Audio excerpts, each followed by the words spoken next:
Muy buenas noches, hermanos. Es un privilegio para mí nuevamente estar aquí con ustedes y para compartir un tema que realmente para mí resulta bastante apasionante porque a causa de la pandemia, me ha hecho pensar bastante en ello y siendo esa reunión de Fuego Nuevo, creo que es muy pertinente, aunque es también pertinente para el resto del cuerpo de Cristo, que es su iglesia. Antes de iniciar, yo quisiera que oráramos. Oremos. Gracias, Padre, por la oportunidad que nos brindas de estar nuevamente reunidos en tu nombre, Señor, para reflexionar en todas las cosas que tú nos has dado para consolarnos y para poder, Señor, superar todos los retos que hemos tenido durante todo este tiempo. Gracias, Señor, porque nos has enseñado a contar de tal manera nuestros días que traemos al corazón sabiduría. Gracias, Padre, porque tú nos amas con un amor eterno y por eso nos conservas en tu bondad. Te pido, Padre, que tú estés con nosotros, Señor, y que seas tú el que fluya libremente, no yo, sino tú en mí, Padre, para que tu mensaje pueda ser de edificación para el cuerpo de Cristo que es tu iglesia. Usa nuestras vidas y santifícanos en tu verdad. Por Cristo Jesús te lo pido. Amén. Buenas noches, hermanos. Yo quiero reflexionar en este tema que se llama un final sin esperanza o una esperanza llena de vida. Creo que este es el tema que ha estado como el centro de nuestro diálogo interno durante esta pandemia. Nosotros vemos que la crisis del coronavirus ha cambiado radicalmente nuestras vidas, obligándonos a reflexionar sobre nuestras vidas, sus sueños frustrados y el abandono de nuestra zona de confort, el aislamiento, empleo, las limitaciones en la forma de relacionarnos, las crisis económicas, etcétera. Todo esto llena nuestro diálogo interno de recuerdos del pasado y nos llenan, nos hace pensar en todo lo que teníamos y lo que podíamos hacer, y todo eso nos llena de cierta sensación de impotencia. Y por otro lado, estamos pensando en el pasado, pero por otro lado, nuestros pensamientos, cuando vemos la televisión, ya que estamos aquí encerrados, y todos los eventos catastróficos mundiales, como el cambio climático a nivel mundial y la aparición de nuevas formas de coronavirus que han incrementado los contagios y también las muertes. Todo esto, sin lugar a dudas, nos trae un presente lleno de enfermedades psicosomáticas, pesimismo y un final sin esperanza. Esta es la situación actual que nos rodea, porque es normal. Nosotros somos, dice, el hombre es un animal de costumbres, pero la palabra de Dios dice, todo pasará, pero mi palabra no pasará. Por eso yo quise en esta presentación titular la conferencia Un final sin esperanza o una esperanza llena de vida. Nosotros vemos que en la tercera edad, o sea, en la vejez, tiene mucha influencia tus pensamientos. Y tus pensamientos, cuando, como decíamos, están en el pasado, entonces estás rumiando pensamientos negativos, de depresión, de ansiedad, lo cual provoca efectos físicos o enfermedades y además te saca del presente, te desconcentra del presente. Pero por otro lado, o sea, que estos pensamientos negativos que estás rumiando, como lo hacen las vacas, ¿no? Que está uno duro y duro y duro, y vuelve a uno a vivir ese pasado y te pones histérico poniéndote histórico. En cambio, cuando tus pensamientos están en el futuro, tu reacción por lo general es de preocupación. Te preguntas qué pasará y tienes visiones catastróficas, tienes conclusiones sin sentido y me adelanto a las situaciones y tengo pensamientos sin sentido y además tengo miedo. ¿Por qué tenemos miedo a lo desconocido? Pero en el presente, vivir en el pasado o en el futuro divide el presente y te provoca un estado de sobrevivencia sin esperanza, llena de enfermedades psicosomáticas y de depresión. La que sigue. Pero nosotros sabemos que la curva de la vida, del ser natural, es decir, de esa naturaleza que tenemos del primer Adán, es comenzar con la dependencia. Naces y empiezas a depender para comer, para vestirte, para bañarte, etcétera, de tus padres. Y entonces en esa curva vas creciendo y llegas a la adolescencia y entras en una crisis porque tienes que dejar la dependencia de la niñez para asumir la independencia de la vida adulta. Y después sigues creciendo para buscar la independencia y pasas por la edad de los 40 años en donde por lo general estás en plena vejez de juventud y te aferras a la juventud creyendo que vas a tener las fuerzas, las energías y todas las oportunidades que tuviste cuando iniciabas tu vida.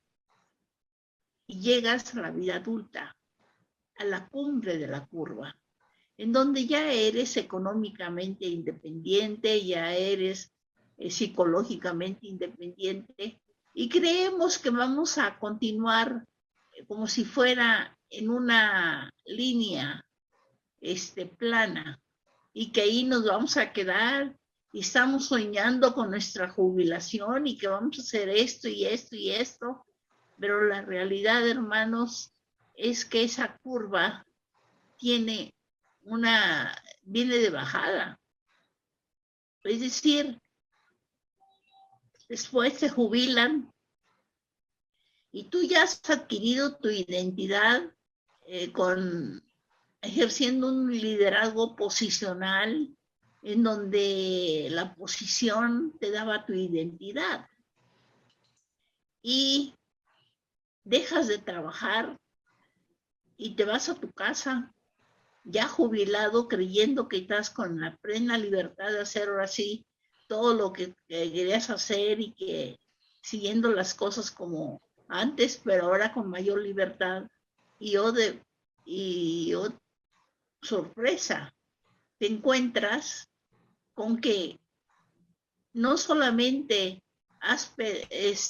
ahora eres libre para hacer lo que tú quieras, pero finalmente cuando tú ejerciste un liderazgo posicional y tu identidad estaba metida en tu manera, en tu posición, dejas de tener los recursos que tenías antes y además dejas de ser. ¿Por qué? Porque la gente se identifica por la posición que ocupa. Y si ya no ocupas esa posición, ya ahora ¿quién eres?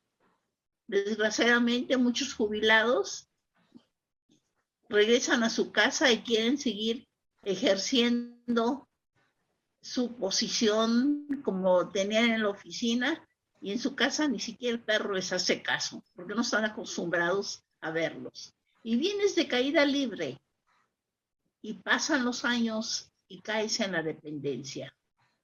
nuevamente. Esa es la curva de la vida del ser natural. Y por lo tanto, el Señor dijo, todo pasará, pero mi palabra no pasará. ¿Por qué? Porque vivimos en un mundo cambiante. Y en estos últimos 2 años hemos visto cómo lo que era constante se ha vuelto variable. La siguiente diapositiva, la que sigue, aquí en esta curva, no, la anterior, sí, nosotros vemos que para evitar esa situación de un final sin esperanza, en donde estás,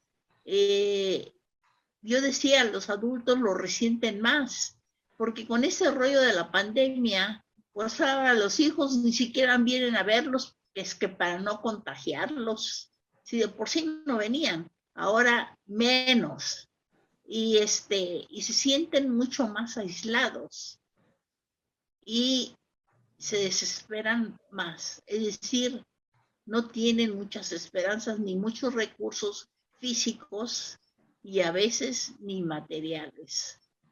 Pero cuando tú aceptas a Cristo como tu Salvador personal, el que está en Cristo nueva criatura es. Las cosas viejas pasaron y aquí todas son hechas nuevas. Entonces Dios te da un espíritu nuevo para que el Espíritu de Dios pueda morar en ti. Y entonces tú aprendes no a depender, a buscar tu independencia, o sea, el sentirte como Dios, yo, después yo y luego yo. Y si no quieres tener un final sin esperanza, la única manera que puedes lograr una esperanza llena de vida es aceptando a Cristo. Y cuando tú aceptas a Cristo como tu Salvador personal, tú empiezas a construir la curva roja, que es una nueva curva de sigmoid. Pero la cumbre de esa curva no es tu independencia, la cumbre es tu dependencia absoluta de Dios. Y es el desarrollo de tu parte espiritual que está en ti. Por eso el primer Adán se le llama alma viviente, pero el segundo Adán, que es Cristo, se le llama espíritu vivificante, porque Dios a través de Jesucristo te restaura tu posición original de haber sido creado a la imagen y semejanza de Dios y te permite, a través de su sangre derramada en la cruz del Calvario, el que tú puedas tener nuevamente comunicación con Dios. Pero Dios es espíritu, los que le adoran espíritu y en verdad es necesario que le adoren. Por eso, hermanos, en esta segunda curva nosotros vemos que cuando ya vas en caída libre en tu parte del ser natural, cuando tú aceptaste a Cristo como tu Salvador personal y estás cultivando esa nueva vida espiritual que te da vida y vida en abundancia, entonces tú puedes aprender a gozar de todos los privilegios que tenía Jesucristo como Hijo de Dios. ¿Por qué? Porque Cristo te hace coheredero, Dios te hace coheredero del reino de Dios en Cristo Jesús. Y cuando Cristo vive en ti, todo lo que el Señor, en él habitaba toda la plenitud de la deidad.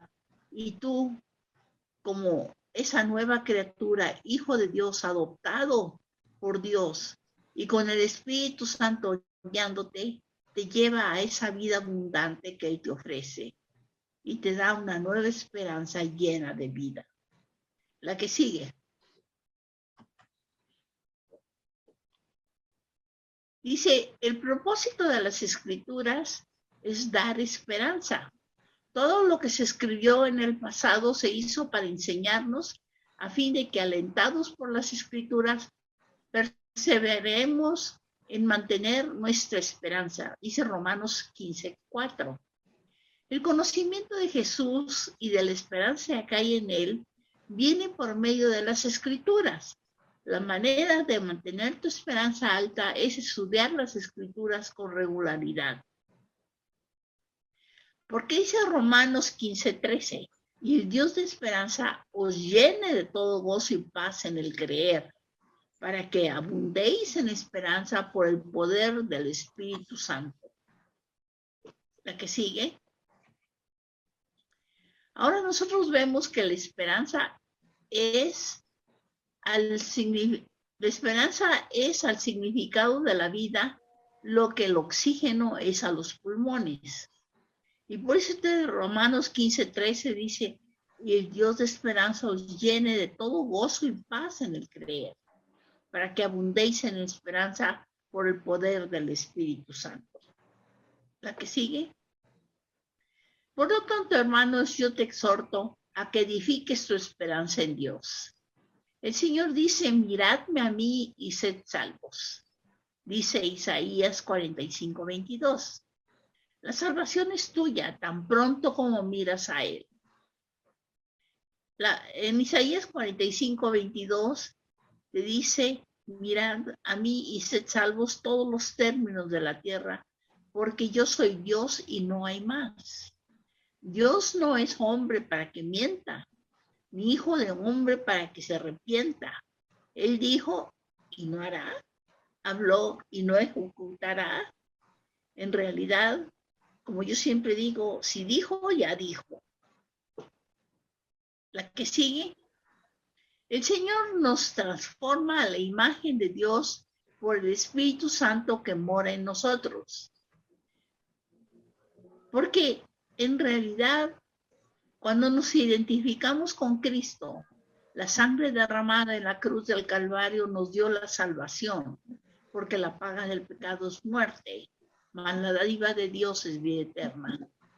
Pero la salvación, es decir, la sangre derramada no te libera del viejo hombre, que es con el que sigue siendo tu estuche.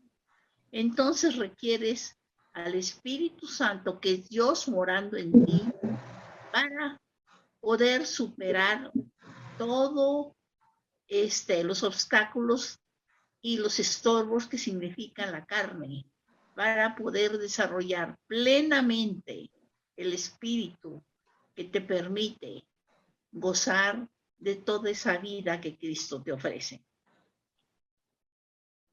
Ahora vemos la esperanza del Evangelio de Cristo.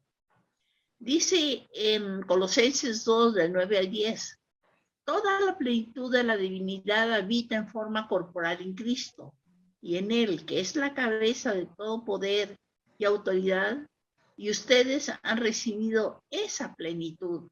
Es decir, tenemos esa plenitud, pero requerimos al Espíritu Santo que mora en nosotros para tener la adecuación mental y vivir en la vida propia, no dejando que la carne que te lleva al pecado te estorbe para gozar de esa vida, porque la paga del pecado es muerte, mas la dádiva de Dios es vida eterna. La Biblia dice que Cristo nos da su plenitud, Colosenses 2, del 9 al 10. Aquella plenitud es el Espíritu Santo. Dios mismo viene para vivir dentro de nosotros y en Él tenemos todo lo que necesitamos para ser progresivamente transformado de lo que somos en la propia imagen de Cristo. ¿A qué sigue? Porque entonces ahora Cristo es el que da sentido a tu vida. ¿Por qué? Porque no vives tú, sino vive Cristo en ti. Romanos 12 dice, con Cristo soy juntamente crucificado, vivo no ya yo, sino vive Cristo en mí. Entonces, como Él te ha hecho una nueva criatura, tienes una nueva genética. Y en vez de estar produciendo el fruto de la carne, empiezas a producir el fruto del Espíritu. Ahora, ¿cómo reacciona el cristiano en momentos difíciles? ¿Cuál es? Vas adquiriendo poco a poco la mente de Cristo para poder tener esa vida que te ofrece. Y dice, el cristiano en momentos difíciles medita y decide, haciendo suya las promesas de Dios. Él sabe que Dios es el creador de los cielos y la tierra y que Dios sabe todo lo que pasa, por lo tanto, Él puede resolverlo. Dios decide lo que está sucediendo. A los que Dios aman, todas las cosas les ayudan a bien. Dios tiene un plan global y también tiene un plan para mi vida. Además, Dios me ama y por ser de Cristo, todas las cosas me ayudan a bien. La que sigue. Nosotros vemos que al primer Adán, en la carne, se le llama alma viviente. Y esa es la naturaleza que tenemos, la genética que tenemos desde Adán y el resto de la humanidad. Y cuando tú estás solamente en tu naturaleza adánica, tu confianza es en el yo. Eres autoconsciente. Tu madurez es buscar la independencia.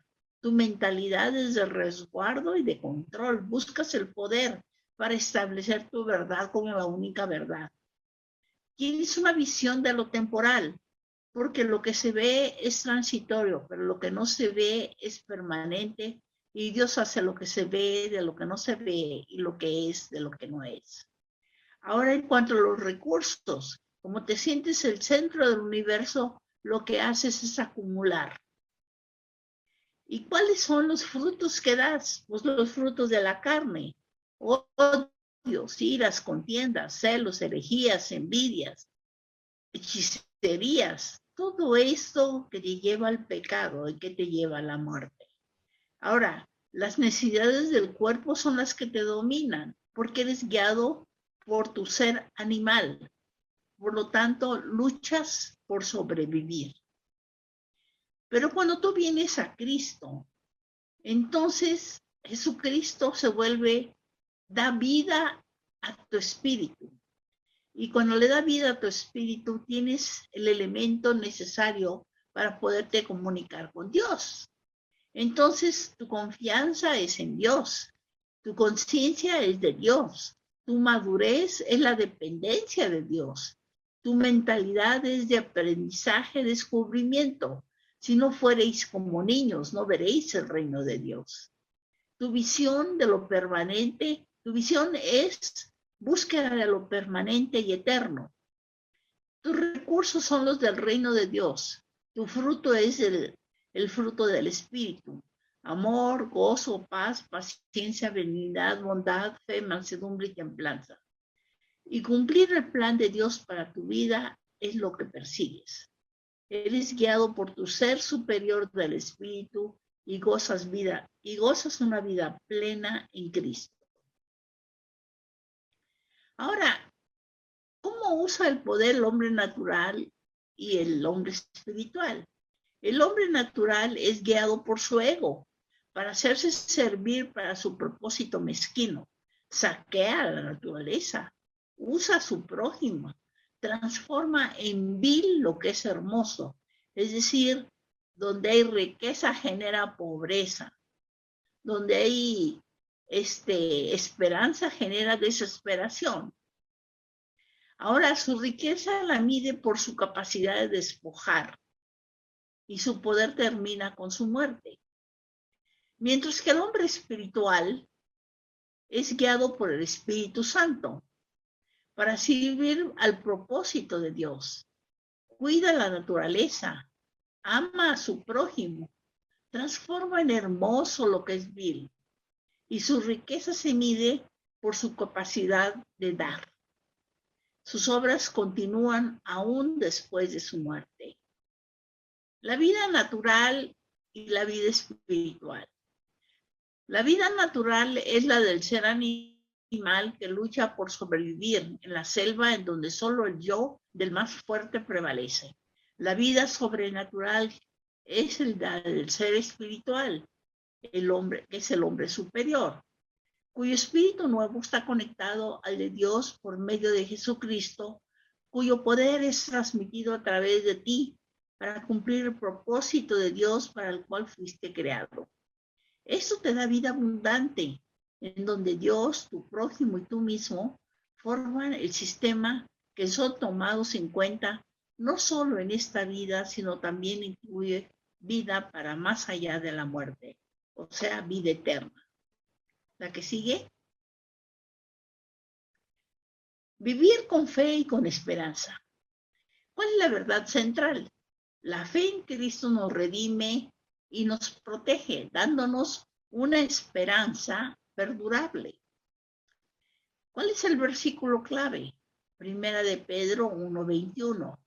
Y mediante el cual Cristo creéis en Dios, quien le resucitó de los muertos y le ha dado gloria para que vuestra fe y esperanza sean en Dios. Ahora bien, dice, Dios estuvo con Adán y Eva. Dios estuvo con el pueblo de Israel. Dios estuvo con José y María, pero Dios en la actualidad está en ti por medio de la obra redentora de Jesucristo en la cruz del Calvario. Él podrá hacer lo que tú no puedes. Con Dios en ti tienes millones de recursos que no tenías antes.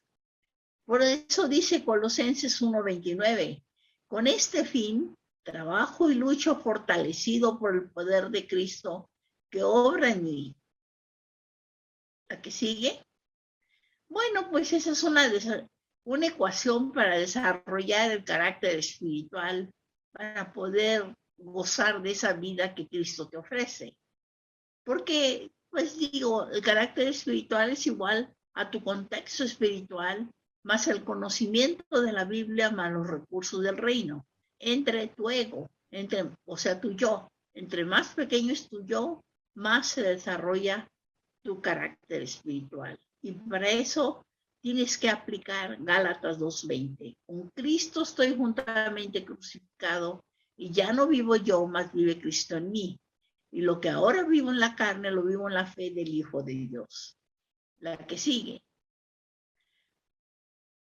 Nosotros vemos que aquí ilustrado que cuando tú ¿cómo pasas del hombre natural que está sobreviviendo en el yo al hombre espiritual que vive la vida abundante que es Cristo en mí?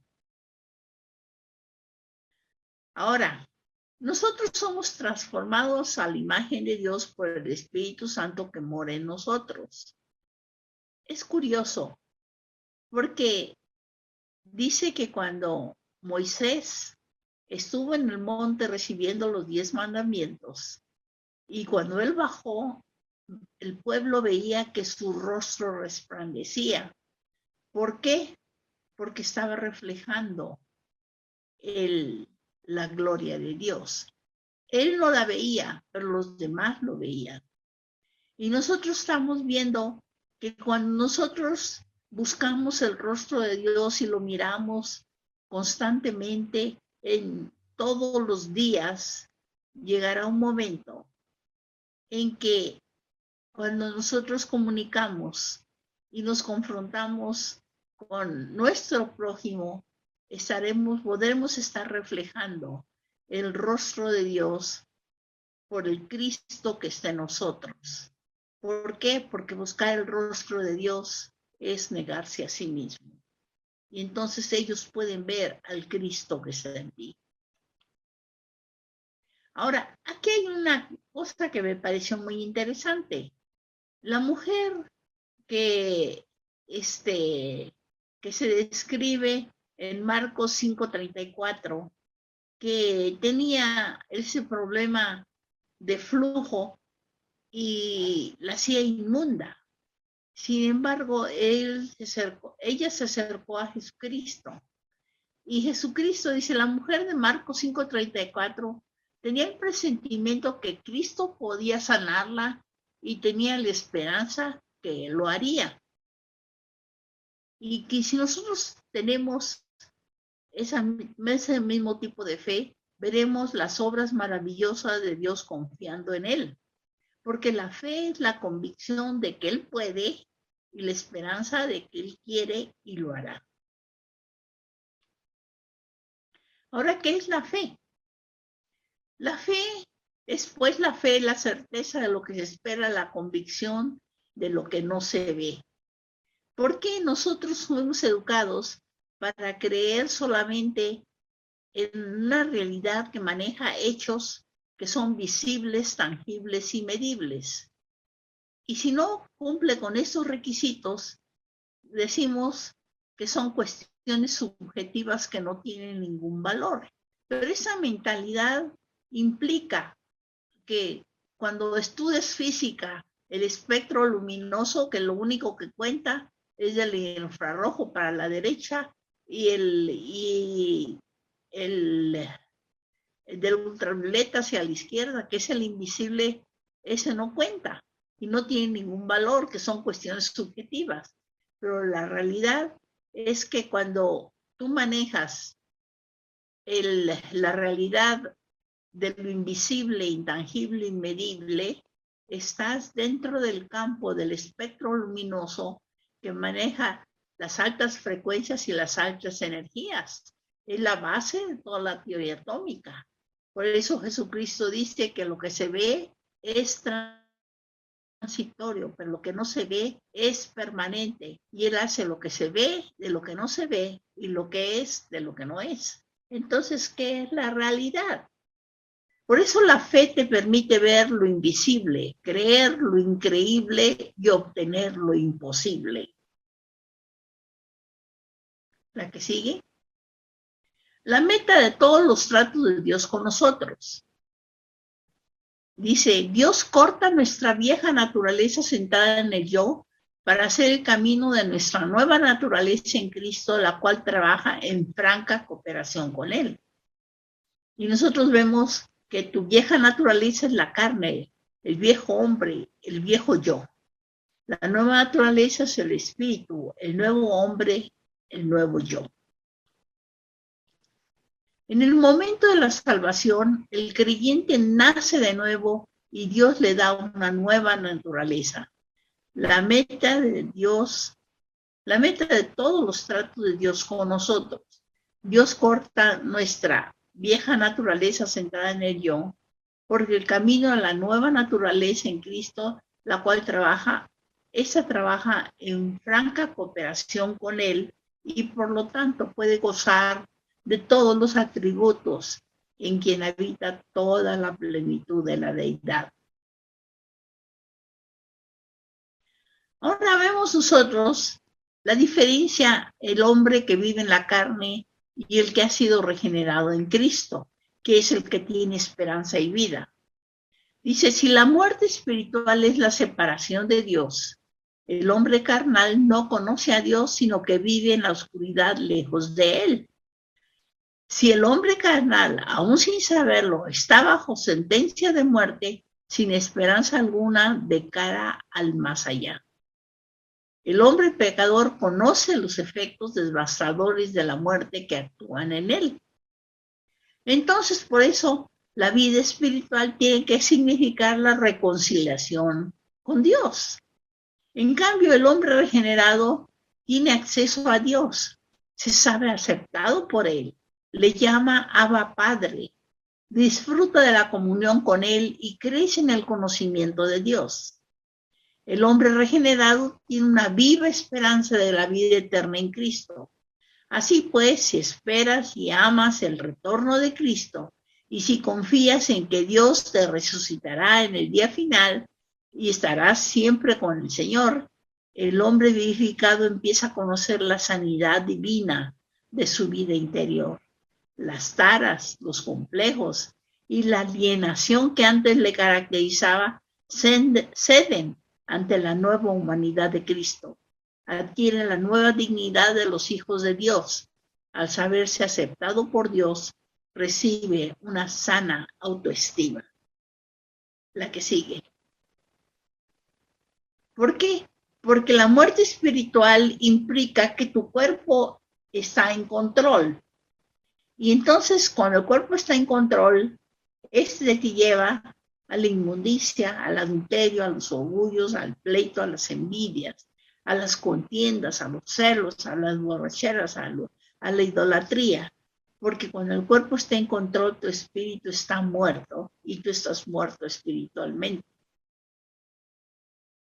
Es decir, el misterio que ha estado oculto desde las generaciones pasadas, pero que ahora ha sido manifestado a sus santos, a quienes Dios quiso dar a conocer cuáles son las riquezas de la gloria de este misterio entre los gentiles, que es Cristo en vosotros, la esperanza de gloria.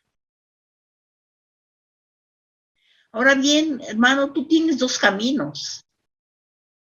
Dice, yo he escogido el camino de la verdad y yo he obedecido tus leyes, dice el Salmo 119, 30. Existen dos caminos, dice Mateo 7, 13 al 14. Dice, entren por la puerta estrecha, porque ancho es la puerta espaciosa, el camino que conduce a la destrucción. Y muchos entran en ella, pero estrecha es la puerta y angosto el camino que conduce a la vida eterna, y son pocos los que la encuentran. ¿Por qué? Por eso, muchas veces, cuando tú no estás en Cristo, estás viviendo un fin sin esperanza, porque sabes que tu fin es la muerte. Ahora, ¿cuáles son los rasgos cuando tu esperanza está en Dios? Si antes tenías cauterizar la conciencia y endurecido el corazón, ahora el Espíritu de Cristo obra en él, despertando su conciencia y ablandando su corazón.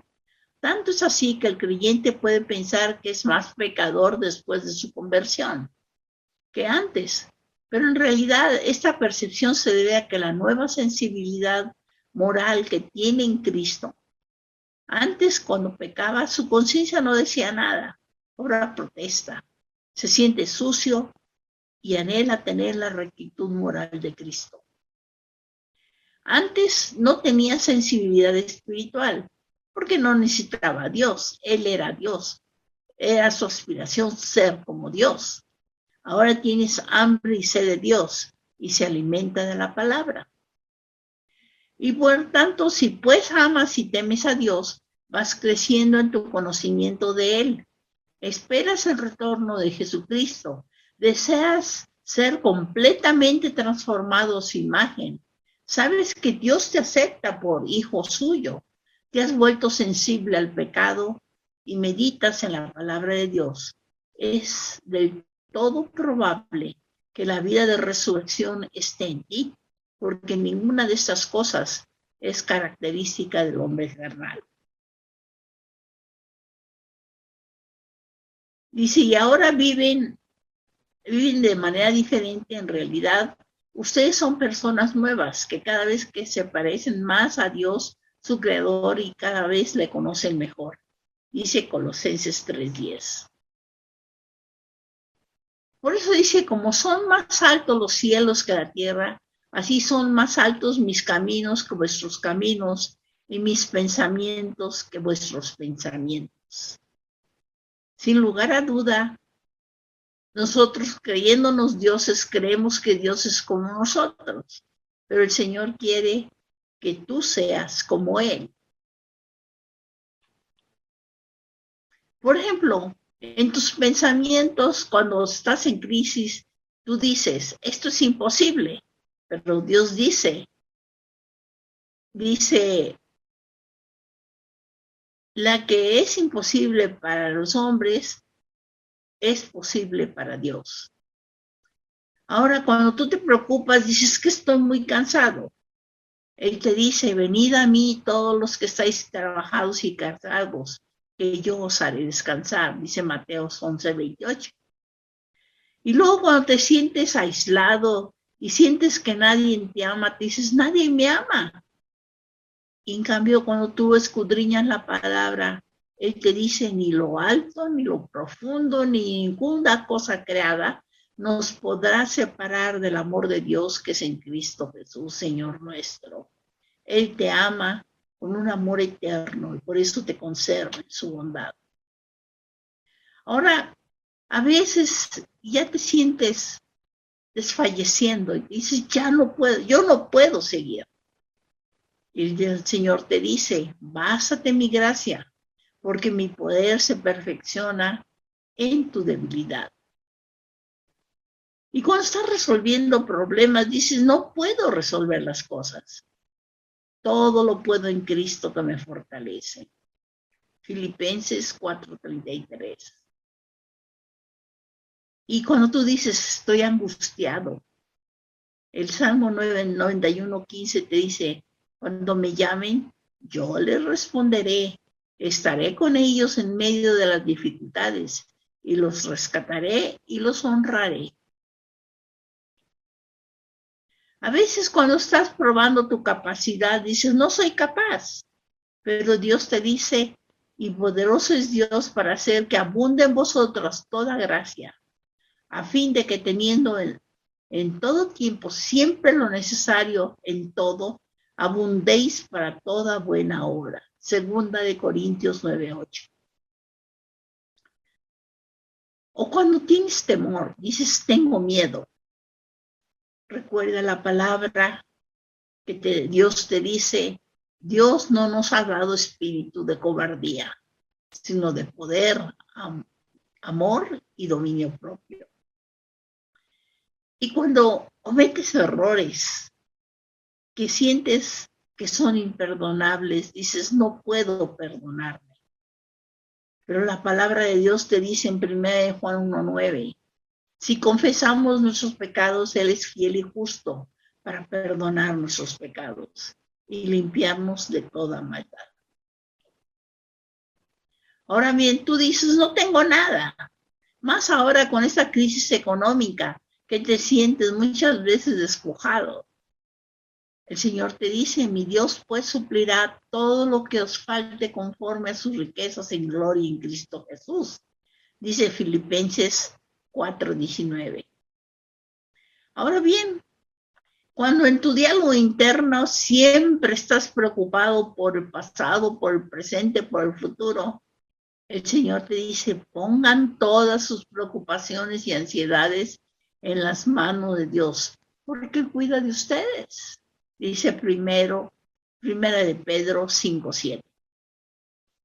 Ahora bien, más cuando eres de la tercera edad y que tus hijos ya no te visitan porque tienen miedo de contagiarte o porque ellos no quieren contagiarse y no quieren salir o porque tienen otras cosas, ya tienen una buena excusa. El Señor te dice, no te he mandado que te esfuerces y seas valiente. No temas ni desmayes, porque el Señor tu Dios estará contigo donde quiera que vayas. No estás solo, el Señor está contigo. Señor, yo sé lo que quiero, pero tú sabes lo que necesito. En tus manos encomiendo mi vida y mi espíritu, Señor, para que me des esa vida abundante que tú me ofreces. Ahora bien, el Señor te acepta tal como eres. Haya pues en vosotros ese sentir que también hubo en Cristo Jesús, dice Filipenses 2:5. Dios te ama tal como eres, pero Él rehúsa que permanezcas así. Él quiere que seas justo como fue Jesucristo. Estás equivocado si crees que su amor por ti sería mayor si tu fe o tus pensamientos fueran más profundos. No confundas el amor de Dios con el amor de la gente. El amor de la gente, por lo general, aumenta con tu desempeño y decrece con tus errores. No es así con el amor de Dios. Él te ama tal como eres. Ahora bien, ¿cómo podemos vivir esa esperanza llena de vida? Esto lo obtienes y son los privilegios que el Señor te permite gozar por estar en Cristo. Porque, ¿sabes? Dice Él, dispones ante mí un banquete en presencia de mis enemigos. Has ungido con perfume mi cabeza. Has llenado mi copa a rebosar. La bondad y el amor me seguirán todos los días de mi vida y en la casa del Señor habitaré para siempre. Salmo 23. No hay condenación. Ese es uno de tus privilegios, dice Romanos 8:1. Además, perteneces al reino de Dios, dice Romanos 8:13. Y además eres adoptado por Dios. Es decir, Él te ama con un amor eterno y gozas de toda la plenitud que habita en Cristo. Ahora tienes acceso a Dios en todo momento, como dice Efesios 2:18. Nunca serás abandonado, Hebreos 13:15. Y además, como si fuera poco, posees una herencia eterna e inagotable. Primera de Pedro 1:4. ¿Qué más quieres, hermano? ¿No crees que vale la pena elegir el reino de Dios y su justicia y tener una esperanza llena de vida? Dice el Señor, el que quiera seguir en pos de mí, niéguese a sí mismo, tome su cruz cada día y sígame. Y por eso, hermanos, en esta noche yo te invito, conéctate con Dios. Él está, aquí yo estoy a la puerta y llamo. Si alguno oyere mi voz y abriere la puerta, entraré con él, cenaré con él y él conmigo. Ven a Cristo, Él te llama. Él quiere que tengas una esperanza llena de vida. Estamos en época de pandemia, pero Él sigue siendo la respuesta, porque a los que Dios aman, todas las cosas les ayudarán bien. Nada ni nadie te separará del amor de Dios que es en Cristo Jesús. Él quiere proveerte. En realidad la vida cristiana es saber recibir del Padre el amor de Dios que es en Cristo Jesús. Oremos, hermanos, para despedirnos. Gracias. Gracias, Padre, porque tú nos ofreces una esperanza llena de vida. Gracias, porque tienes la puerta abierta y estás dispuesto a recibirnos, Señor, y tomar nuestra vida para darle sentido, Señor, y trascendencia. Para poder, Señor, no vivir en un mundo que pasa, sino sembrar para ese reino tuyo y tu justicia que prevalece por la eternidad. Te pedimos, Padre, que bendigas a nuestra iglesia y bendiga, Señor, a tu pueblo. Y permita, Señor, que seamos proclamadores de vida y de esperanza, como buen discípulo tuyo, y que en todo y para todo tu nombre sea glorificado. Por Cristo Jesús te lo pido. Amén.